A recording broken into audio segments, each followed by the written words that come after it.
একদিকে মাদ্রাসা শিক্ষার নামে সীমিতভাবে যেখানে আধুনিকতা, জ্ঞান, বিজ্ঞান, প্রযুক্তির কোনো চিহ্ন থাকলো না, নির্দিষ্ট কিছু ইসলামের নামে বিকৃত চিন্তা দিয়ে একটা শিক্ষা দাঁড় করানো হলো, বলা হলো এটা হলো একটা মাদ্রাসা শিক্ষা। আবার আধুনিক শিক্ষার নামে এমন একটা কিছু করা হলো যেখানে জ্ঞান বিজ্ঞানের কথা বলা হলো ঠিকই, কিন্তু প্রকৃত শিক্ষা সেখানে হলো না, চরিত্র নৈতিকতার কোনো স্পর্শ সে আধুনিক শিক্ষায় থাকলো না। ছাত্রদের নৈতিকতার কথা কি বলবো, শিক্ষকদের নিজেদের নৈতিকতা তারাই ধ্বংসের প্রান্তসীমায় নিয়ে চলে গিয়েছে।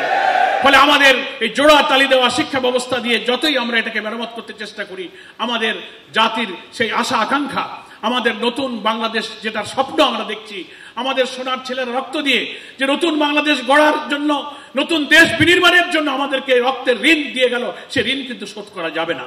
আমাদের এই শিক্ষা ব্যবস্থাকে যতই আমরা দাবি দাওয়া করি, এই যে একটা কথা আছে যে সর্বাঙ্গে ঘা মলম দিব কোথা, জাতি এতকাল এক এক সময় এক এক অপশাসন, স্বৈর শাসন, সেকুলার এবং নাস্তিক্যবাদী শাসকদের হাতে পড়ে আমাদের শিক্ষা ব্যবস্থা কিন্তু তছনছ হয়ে গেছে।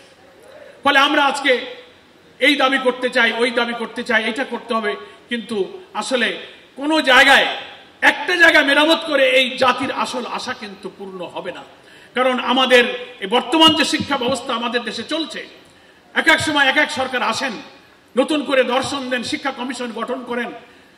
এখন সর্বশেষ এই ফ্যাসিবাদী হাসিনা সরকার শিক্ষা ব্যবস্থাকে যে প্রান্ত সীমায় তারা নিয়ে গিয়েছে, চরিত্র নৈতিকতা ধ্বংস করেছে, মূল্যবোধ ধ্বংস করেছে, আমাদের সন্তানদের চরিত্রহীন করে গড়ে তোলার জন্য সে পাঠ্যপুস্তক থেকে ইসলাম এবং ইসলামী আকীদা সংক্রান্ত সবকিছুকে তুলে দিয়ে নাস্তিক্যবাদী, বস্তুবাদী এবং সেই সমকামী শিক্ষা এবং জেন্ডার থিঙ্কিং এর নামে আমাদের শিক্ষা ব্যবস্থাকে তারা শেষ করে দিয়েছে।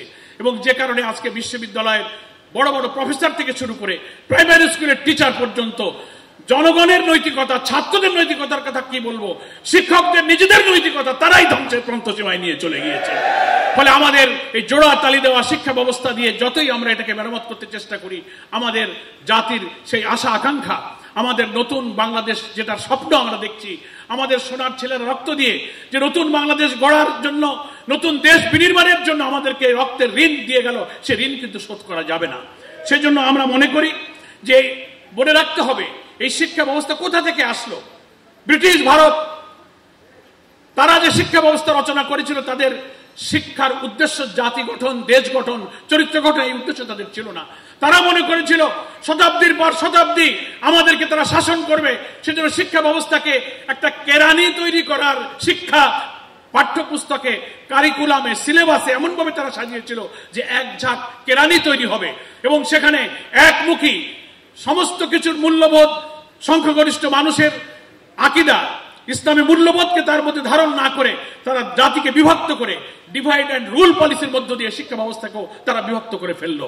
একদিকে মাদ্রাসা শিক্ষার নামে সীমিতভাবে যেখানে আধুনিকতা, জ্ঞান, বিজ্ঞান, প্রযুক্তির কোনো চিহ্ন থাকলো না, নির্দিষ্ট কিছু ইসলামের নামে বিকৃত চিন্তা দিয়ে একটা শিক্ষা দাঁড় করানো হলো, বলা হলো এটা হলো একটা মাদ্রাসা শিক্ষা।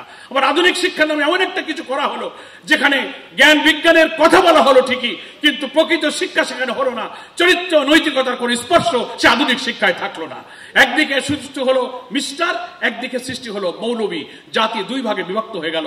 একই পরিবারে, একই সমাজে দেশ, জাতি, দর্শন সম্পর্কে মারাত্মক চিন্তার বিভক্তি সৃষ্টি করে ব্রিটিশ এখানে আমাদেরকে দীর্ঘকালের শাসনের স্বপ্ন তারা দেখেছিল। কিন্তু আমাদের শহীদ আব্দুল মালেক শিক্ষার এই বৈষম্য, জাতিকে বিভক্ত করার ষড়যন্ত্র সম্পর্কে তিনি বলেছিলেন, আমাদের শিক্ষা হবে একমুখী শিক্ষা। আমরা মুসলিম, আমাদের জাতিসত্তা, আমাদের ঈমান, আমাদের মূল্যবোধ দিয়ে আমরা যে ডাক্তার হব, ইঞ্জিনিয়ার হব, বিজ্ঞানী হব, আমরা কবি হব, সাহিত্যিক হব, আমরা আলেম হব, যা কিছুই হব, প্রত্যেকের মধ্যে ইসলামের মূল্যবোধের বেসিক চিন্তা থাকবে।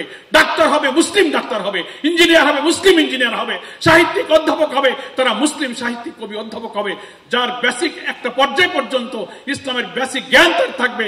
তারপরে জ্ঞান বিজ্ঞান শিক্ষার সকল শাখায় সে বিশেষত্ব সে অর্জন করবে। কিন্তু শিক্ষাকে এইভাবে পৃথক করে আমাদের জাতিকে, দৃষ্টিভঙ্গিকে পৃথক করে বলা হয়েছে। আর রাজনীতির অঙ্গনে বিদেশি আধিপত্যবাদের যে থাবা চলছে, তাতে একদিকে শিক্ষার এই এলোমেলো অবস্থা আর রাজনীতির এই এলোমেলো অবস্থা মিলে আমাদের জাতির ভবিষ্যৎকে অন্ধকারের দিকে নিয়ে যাওয়া হয়েছে। তাই আমি সংক্ষেপে বলবো যে আদর্শ শিক্ষক ফেডারেশন শুধু নিজেদের দাবি দেওয়ার ব্যাপারে যেমন সোচ্চার থাকবেন, সাথে সাথে এই দেশ এবং জাতির নষ্ট হয়ে যাওয়া ক্ষতবিক্ষত শিক্ষা ব্যবস্থার কোন কোন জায়গায় আলাদা মলম লাগানো, তালিপটি লাগানোর কথা নয়, গোটা ব্যবস্থাকে ভেঙে, এই সভ্যতাকে ভেঙে নতুন সভ্যতা গড়ার জন্য গোটা শিক্ষক সমাজকে আন্দোলনে এগিয়ে আসতে হবে।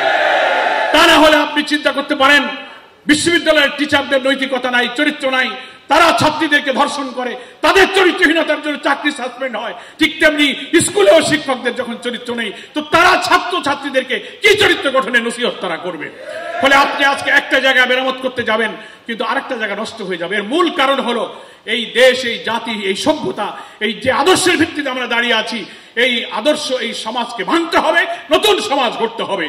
এবং সমাজের রাষ্ট্রপতি থেকে, সংসদ থেকে, সংবিধান থেকে শুরু করে একেবারে অধস্তন পর্যন্ত যদি ইসলামী মূল্যবোধের আলোকে আমরা একটি নতুন সমাজ গড়তে পারি, সেই সমাজের শিক্ষা, সেই সমাজের অর্থনীতি, সেই সমাজের রাষ্ট্র ব্যবস্থা, সেই সমাজের সমস্ত দিক এবং বিভাগ এমন একটি আদর্শ উপরে দাঁড়িয়ে যাবে, তখন আর অনৈতিকতা, চরিত্রহীনতা থাকবে না। তখন শিক্ষার মধ্যে, ওই যে একজন কবি শিক্ষার সংজ্ঞা দিতে গিয়ে বলেছিলেন যে education is the harmonious development body, mind and soul. দেহ, মন এবং আত্মার একটা সমন্বিত উন্নয়নের নামই হচ্ছে শিক্ষা। যে শিক্ষার মধ্যে চরিত্র থাকে না, নৈতিকতা থাকে না, আল্লাহ ভীতি থাকে না, সেই শিক্ষা যতই আধুনিক শিক্ষায় তারা চন্দ্রে বিজয় করুক, সৌরজগৎ আবিষ্কার করুক, কিন্তু তার চরিত্র যদি সংশোধন না হয়, তো সেই শিক্ষা দিয়ে জাতি কখনো সুন্দরভাবে গড়ে উঠতে পারে না। আদর্শ শিক্ষক ফেডারেশনের কাছে আমার তাই আবেদন থাকবে, আসুন আমরা আমাদের শিক্ষার সমস্যা নিয়ে বলবো, আমাদের দাবি দাওয়া নিয়ে বলবো, কিন্তু জাতিগতভাবে আমরা এই ব্যবস্থাকে ভেঙে দিয়ে একটি নতুন ইসলামের মূল্যবোধের ভিত্তিতে নতুন বাংলাদেশ গড়ার জন্য একটি আন্দোলনের প্রতিষ্ঠান হিসেবে আদর্শ শিক্ষক ফেডারেশন হিসেবে গড়ে তুলবো। আল্লাহ তাআলা আমাদেরকে সেই আন্দোলনে সামিল হয়ে নতুন বাংলাদেশের স্বপ্ন পূরণের তৌফিক দান করুন, এই কামনা করে আমি আমার বক্তব্য শেষ করছি। আমা তৌফিকে ইল্লা বিল্লাহ। আসসালামু আলাইকুম ওয়া রাহমাতুল্লাহি ওয়া বারাকাতুহু। একটা কথা আমি বলি, বক্তব্য আমার শেষ হলেও, নতুন অন্তর্বর্তীকালীন সরকারের নেতৃত্বে যে কেবল 1 মাস যাত্রা শুরু হলো, এর মধ্যে আমরা কিছু অশুভ ইঙ্গিত দেখতে পাচ্ছি। রাষ্ট্রের রন্ধে রন্ধে আওয়ামী ফ্যাসিবাদী যুগের প্রেতাত্মারা কিন্তু এখনো ঘাপটি পরে বসে আছে। তারা শিক্ষায়, অর্থনীতিতে, জুডিশিয়ারিতে, অ্যাডমিনিস্ট্রেশনে, সেখানে বসে তারা আবার সেই আওয়ামী ফ্যাসিবাদী যুগে এই দেশকে নিয়ে যাওয়ার জন্য তারা চক্রান্ত করছে। আমরা আজকের এই সম্মেলন থেকে প্রধান উপদেষ্টাকে বলবো, প্রত্যেকটি মন্ত্রণালয়ের দায়িত্বে যে উপদেষ্টারা আছেন, আপনারা শনাক্ত করুন, সার্চ করুন, গুরুত্বপূর্ণ কি পয়েন্টে আপনারা কাদেরকে বসিয়েছেন, সেখানে বসে এখনো তারা কিন্তু আমাদের আদর্শ মূল্যবোধের বিরুদ্ধে ষড়যন্ত্র করছে। সদ্য খবর বেরিয়েছে, বাংলাদেশ শিল্পকলা একাডেমিতে মহাপরিচালক হিসেবে সৈয়দ জামিল আহমদকে নিয়োগ দেওয়া হয়েছে। তিনি এসেই বলতেছেন যে 24 সালে এসে মেয়েদের বোরখা পরার দরকার কি। আমরা অবিলম্বে এই শিল্পকলা একাডেমির মহাপরিচালকের অপসারণ চাই। কেন এই কথা সে বলল, সংশ্লিষ্ট উপদেষ্টাকে এটা বিচার করার জন্য আমরা আজকের এই সম্মেলন থেকে দাবি তুলছি। তেমনি প্রশাসনে, জুডিশিয়ারিতে যারা ঘাপটি মেরে তাদের চাহিদা এখনো পূরণ করতে চায়, এদেরকে শনাক্ত করতে হবে, চিনতে হবে। তা না হলে আবার প্রয়োজনে এই দালাল ছাত্র সমাজ আবার রাজপথে নেমে এটাকে প্রতিহত করবে। এই আহ্বান জানিয়ে আমি আপনাদের কাছ থেকে বিদায় নিচ্ছি। আসসালামু আলাইকুম ওয়া রাহমাতুল্লাহি ওয়া বারাকাতুহু।